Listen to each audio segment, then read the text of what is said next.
Resting membrane state दिखा रखी है। रेस्टिंग मेम्ब्रेन स्टेट पे देखें, inactivation gate and activation gate, ठीक है। And the inactivation gates are open. Voltage-gated potassium ion channels are closed. Depolarization is initiated by a stimulus which makes the membrane अब जब कोई स्टिमुलस आएगा तो depolarisation होगा। As threshold is reached, many sodium channels open. Sodium ions diffuse across the membrane, causing depolarization. Voltage-gated potassium ion channels also begin to open, but more slowly. Therefore, depolarization occurs because more sodium ions diffuse into the cell than potassium ions diffuse out of it. As the membrane एक बार pause the कर दो। inactivation gate एक बार pause कर, ठीक है। तो इसमें resting stage में दिखाया था कि जो एक्टिवेशन गेट था वो ओपन है, इनएक्टिवेशन क्लोज है। जब स्टिमुलस आया तो इनएक्टिवेशन गेट सोडियम चैनल का, जो कि पिंक कलर में है, वो ओपन हुआ and sodium starts pouring in. जैसे कि मैंने बताया था, sodium channels are fast channels and potassium are slow channels. तो पहले सोडियम अंदर भागेगा एंड डीपोलराइजेशन हो जाएगा। एक्शन पोटेंशियल का पीक जो कि +55 मिलीवोल्ट है वो रीच हो जाएगा, ठीक है। फिर पोटेशियम चैनल्स ओपन होने शुरू हो जाते हैं, तो पोटेशियम धीरे धीरे बाहर निकलना शुरू हो जाता है and that will cause the repolarization. So the voltage-gated sodium ion channels begin to close and the diffusion of sodium ions decreases. ठीक है, इनएक्टिवेशन गेट अब क्लोज हो गया। अब पोटेशियम से निकली जा रहा है तो डीपोलराइजेशन हुई जा रहा है, ठीक है। देन अगेन जैसे ही रेस्टिंग मेम्ब्रेन पोटेंशियल आएगा, -70 मिलीवोल्ट आएगा, तो सेम वही रेस्टिंग पोजीशन आ जाएगी, activation gate close and inactivation open. ठीक है, क्लियर है? इसमें किसी को कोई डाउट है किस तरीके से एक्शन पोटेंशियल होता है? ठीक है, तो वो पीपीटी लगा दीजिए। हाँ, वो बाद में दिखा दूंगी मैं लेक्चर। ठीक है, चलो अब करें न्यूरोमस्कुलर जंक्शन को डिस्कस।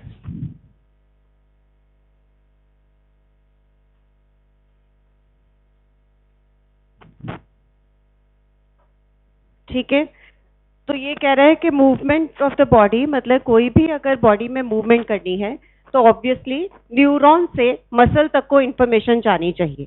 वो न्यूरॉन से मसल को इंफॉर्मेशन जाती है, उस एरिया को हम बोलते हैं न्यूरोमस्कुलर जंक्शन।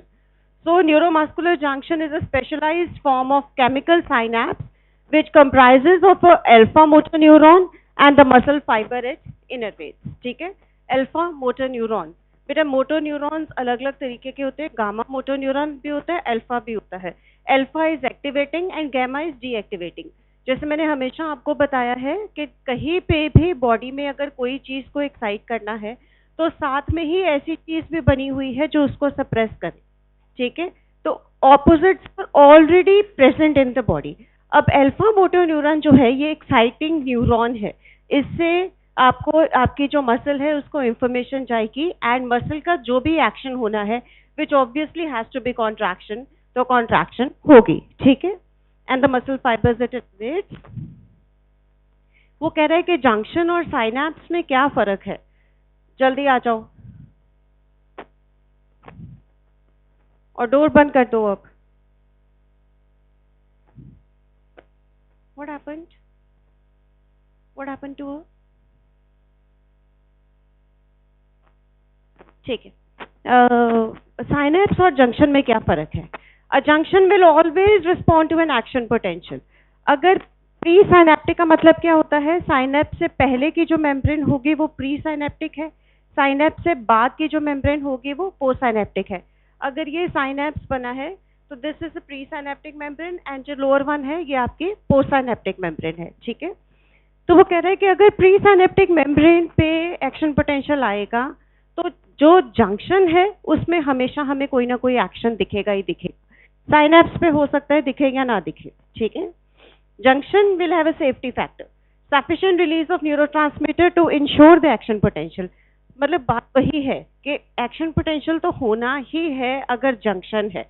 एक्शन पोटेंशियल होना है मतलब न्यूरोट्रांसमीटर को एडिक्वेट क्वांटिटी में होना ही पड़ेगा। न्यूरोट्रांसमीटर के receptors on the post synaptic junction होने ही पड़ेंगे, ठीक है। तो इस तरीके से फर्क आता है साइनैप्स और जंक्शन में।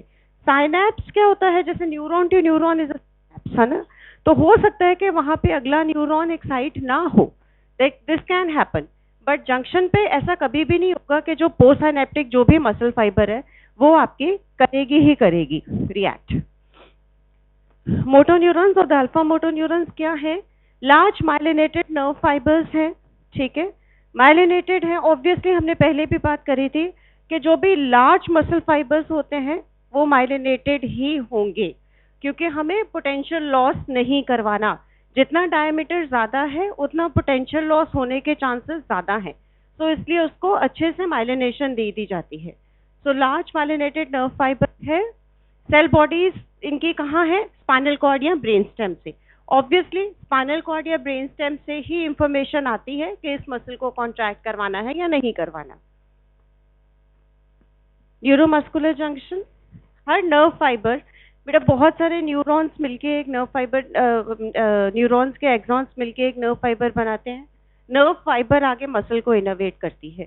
बेसिकली न्यूरोमस्कुलर जंक्शन क्या है, एक एक्सॉन टर्मिनल और एक मसल फाइबर। वैसे तो वो जो नर्व फाइबर है वो बहुत सारी मसल्स को सप्लाई करता है, 3 to 100 मसल्स, ठीक है, और वो सारी मसल्स एक ही टाइम पे कॉन्ट्रैक्ट, मसल फाइबर्स एक ही टाइम पे कॉन्ट्रैक्ट करती हैं। यू नो कि एक जो मसल बेली होती है उसमें बहुत सारी मसल फाइबर्स होती हैं, अप टू थाउजेंड्स। तो जो भी इंफॉर्मेशन आएगी वो पूरी मसल के लिए ही आएगी, ठीक है, लेकिन एक मोटर न्यूरॉन एक मसल फाइबर को ही इनोवेट करेगा, ठीक है। ये देखें, ये दिखाया है कैसे axon of the alpha motor neuron है। आप देख सकते हैं माइलिन शीट जो है वो कवर्ड है, लेकिन जो टर्मिनल होता है that does not have the myelin sheath. ये आपकी प्री-सिनेप्टिक मेम्ब्रेन है, this is the pre-synaptic membrane, okay. This area जो व्हाइट एरिया है, this is a synaptic cleft, ठीक है, इट्स अ क्लेफ्ट, इसमें ECF है, एक्स्ट्रा सेलुलर फ्लूइड है, and this is your post synaptic membrane, clear है। तो यू कैन सी कि जो प्री-सिनेप्टिक मेम्ब्रेन है वो किसकी बनी हुई है, एक्सॉन टर्मिनल की। जो पोस्ट सिनेप्टिक मेम्ब्रेन है वो किसकी बनी हुई है, मसल फाइबर की, ठीक है। So a single motor neuron, all the muscle fibers it innervates is called a motor unit. When an action potential occurs in a motor neuron, all the muscle fibers in its motor unit contract as one, ठीक है।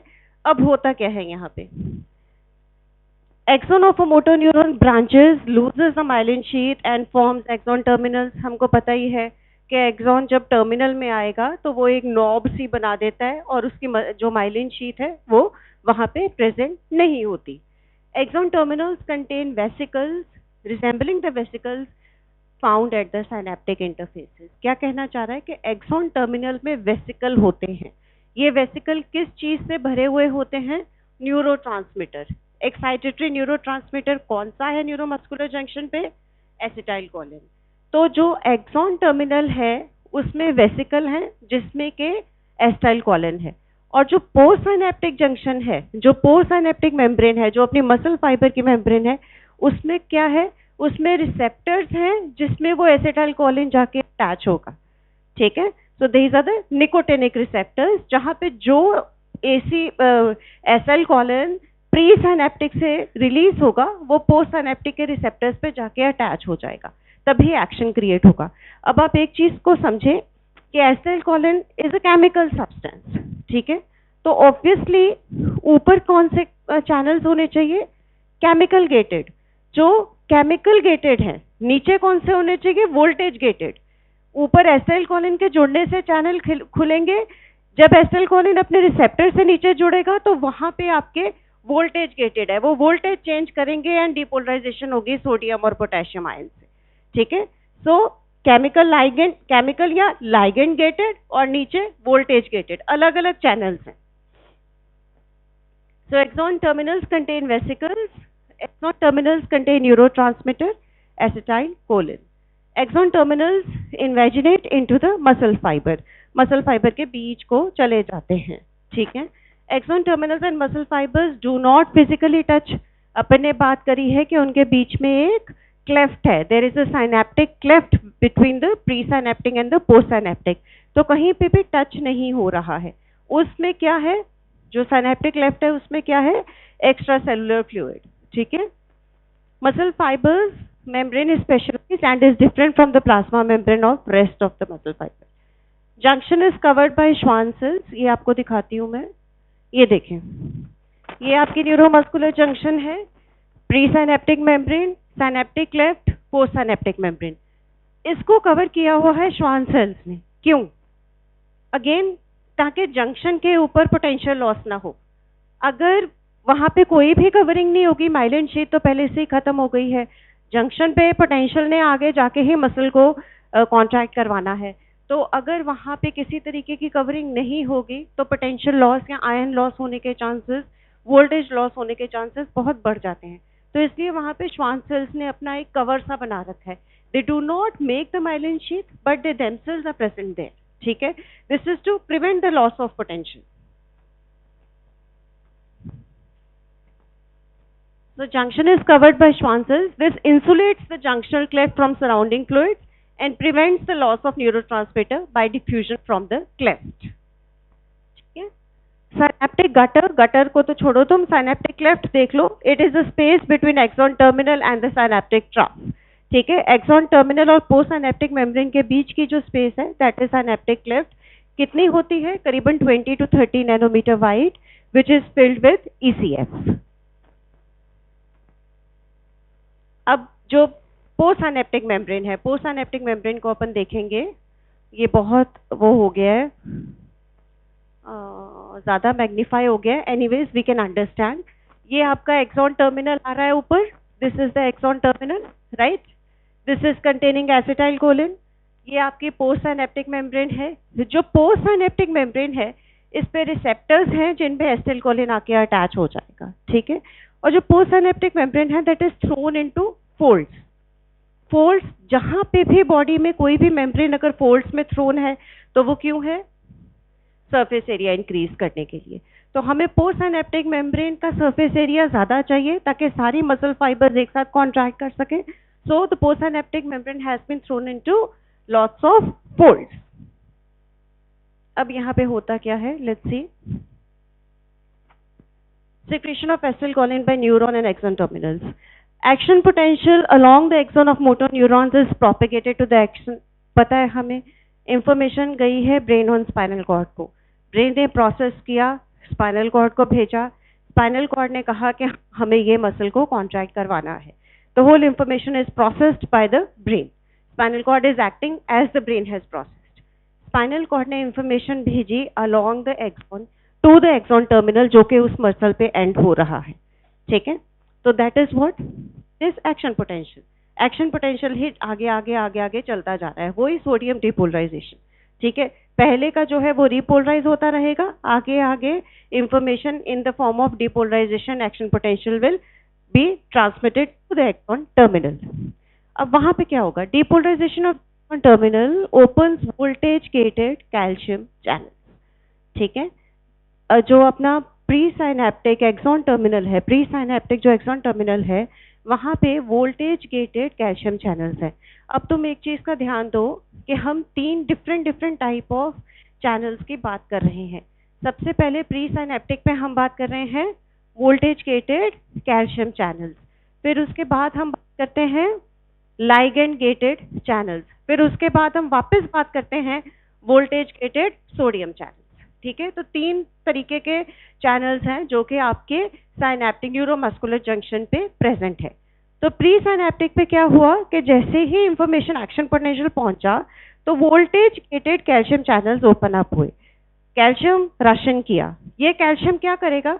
ये जो वो synaptic vesicles है ना, जिनमें acetylcholine है, ये उन वेसिकल्स को ले जाएगा टुवर्ड्स द साइनेप्टिक क्लेफ्ट, ठीक है, towards the pre synaptic membrane का एंड जो है उस तरफ को ये मूव कर देगा। वहां पे ये वेसिकल फ्यूज होंगे और एसिटाइलकोलिन रिलीज होगा इनटू द क्लेफ्ट, ठीक है, इनटू द ईसीएफ। क्लेफ्ट में क्या है? ईसीएफ है। तो एसिटाइलकोलिन ईसीएफ में गया, फिर वहां से ये इमीडिएटली पोस्ट साइनेप्टिक मेम्ब्रेन के जो निकोटीन रिसेप्टर्स हैं वहां पे जाके अटैच हो जाएगा। क्लियर है? देखते हैं कैसे। So calcium causes the acetylcholine vesicles to fuse with the axon terminal membranes at the active site. ठीक है? Acetylcholine quanta is released into the synaptic cleft. ठीक है? वेसिकल प्री सिनेप्टिक मेम्ब्रेन से फ्यूज हुए, जो उसके अंदर का एसिटाइलकोलिन है उसको सिनेप्टिक क्लेफ्ट में निकाल दिया. ये कह रहे हैं कि करीबन गाइटन सेज के 125 वेसिकल्स एक ही टाइम पे रिलीज होते हैं, मतलब huge amount of acetylcholine is released. बेटा what happened? Okay, please close the door. Acetylcholine diffuses across the synaptic cleft and binds with the nicotinic ligand gated channels. ठीक है? Now comes the ligand gated channels, क्योंकि अब उसने chemical substance acetylcholine से bind करना है. तो acetylcholine cleft से डिफ्यूज होके बोसिनेप्टिक मेम्ब्रेन के जो ligand gated channels है वहां पे जाके अटैच हो गया. उसने क्या करना है? उसने voltage gated sodium potassium and calcium channels को ओपन कर देना है. ठीक है? Electrochemical gradient across the membrane favors more of the sodium influx inward than the potassium influx outward. Very little calcium moves across the membrane. ठीक है? Calcium ने अपना काम ऊपर ऊपर ही कर दिया है जब उसने एसिटाइलकोलिन के वेसिकल्स को मूव करना था. उसके बाद कैल्शियम काम नहीं करता. पोस्टसिनेप्टिक मेम्ब्रेन पे मेनली सोडियम और पोटेशियम का ही रोल आता है. वही सोडियम अंदर एंटर करेगा इनएक्टिवेशन एक्टिवेशन गेट्स के थ्रू, डिपोलराइजेशन करेगा, फिर पोटेशियम चैनल्स ओपन अप होंगे और वो रिपोलराइज करेंगे. अब ये जो चीज हो रही है ना, ये centre of the muscle fibre पे हो रही है. तो एक्शन पोटेंशियल इधर को भी ट्रेवल करेगा और इधर को भी ट्रेवल करेगा, दोनों तरफ को ट्रेवल करेगा. Happens at the centre, starts at the centre and progresses towards both the sides. ठीक है? So depolarisation of the post junctional membrane occurs and this is known as the end plate potential. है ना? Depolarisation होते ही वहां पे एक graded potential बन जाता है. अपन ने बात करी थी excitatory post synaptic junction, excitatory post synaptic potential and inhibitory post synaptic potential, EPSP. तो ये एंड प्लेट पोटेंशियल ईपीएसपी ही है. It is a graded potential, वहीं के वहीं बनता है. लेकिन हमने क्या बात करी थी कि ग्रेडेड पोटेंशियल्स में सम्मेशन हो जाती है.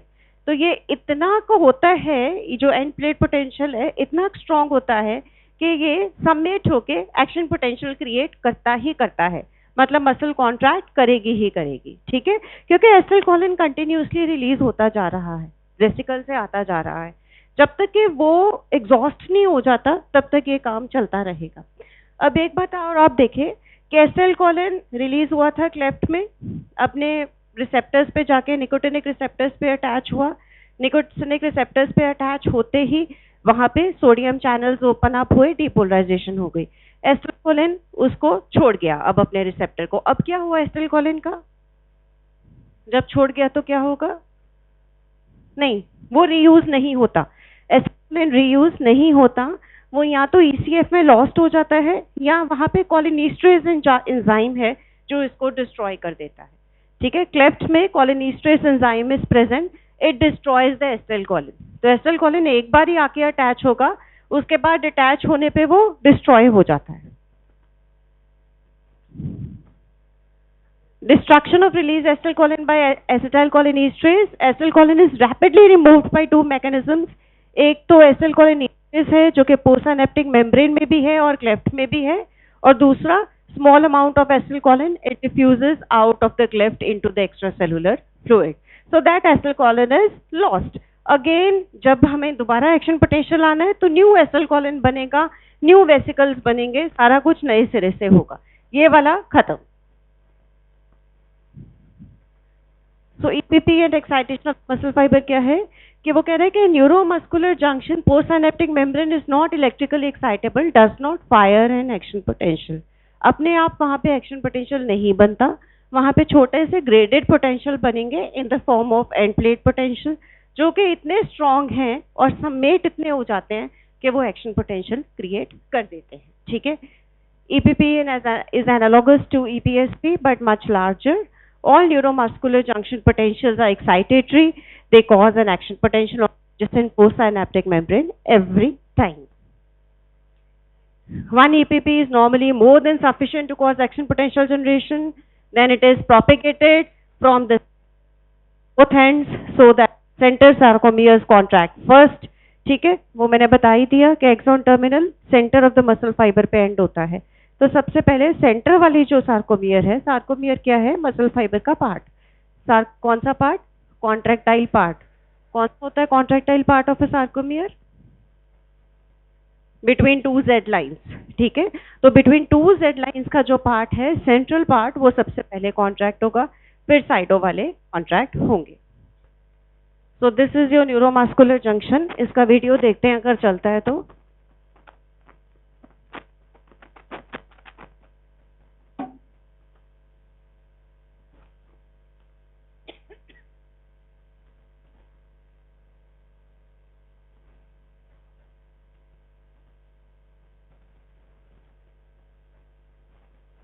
Action potentials arriving at the presynaptic terminal cause voltage-gated calcium ion channels to open.